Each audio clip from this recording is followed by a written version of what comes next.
राजस्थान परिवहन विभाग ने प्रदेश के एनसीआर से जुड़े जिलों में वायु प्रदूषण को नियंत्रित करने के लिए बड़ा फैसला लिया है।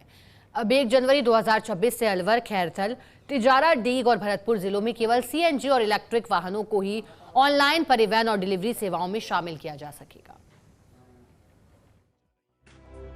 परिवहन विभाग के इस फैसले से केवल हवा की गुणवत्ता में सुधार नहीं होगा, बल्कि राज्य में स्वच्छ और टिकाऊ परिवहन व्यवस्था को भी गति मिलेगी। Commission for air quality management CAQM ने ये निर्देश जारी किया है, जिसका उद्देश्य एनसीआर क्षेत्र की वायु गुणवत्ता में सुधार करना और परिवहन क्षेत्र से होने वाले प्रदूषण को नियंत्रित करना है। दिल्ली एनसीआर क्षेत्र हर वर्ष सर्दियों में गंभीर वायु प्रदूषण की चपेट में रहता है। वाहनों से निकलने वाला धुआं और औद्योगिक उत्सर्जन इसके प्रमुख कारण है। CAQM ने पाया कि ट्रांसपोर्ट सेक्टर का एनसीआर की वायु गुणवत्ता पर 30 से 40% तक सीधा प्रभाव पड़ता है।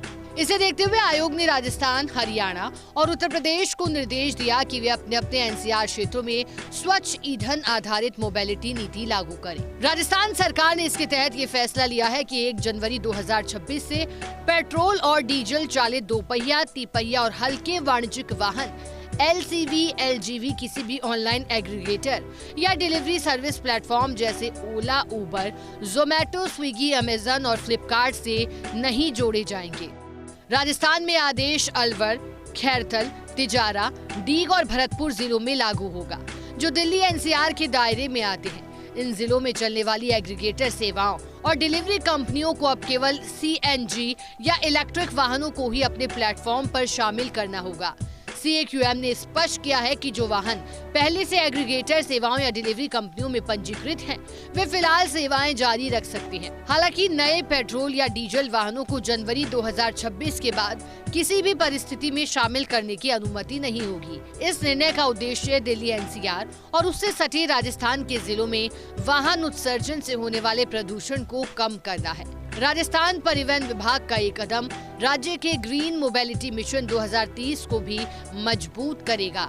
इसके तहत इलेक्ट्रॉनिक वाहनों के उपयोग को बढ़ावा दिया जा रहा है। इसके साथ ही इलेक्ट्रिक वाहनों की बढ़ती मांग से चार्जिंग इंफ्रास्ट्रक्चर का विस्तार होगा, जिससे हरित ऊर्जा और रोजगार के नए अवसर भी सृजित होंगे। कौन से वाहन शामिल होंगे, कौन से नहीं, इस पर बात करें तो अनुमति प्राप्त वाहन में CNG और electric 3 wheeler auto rickshaw, CNG electric दोपहिया वाहन, bike, scooty, electric light commercial vehicles LCV में शामिल हैं।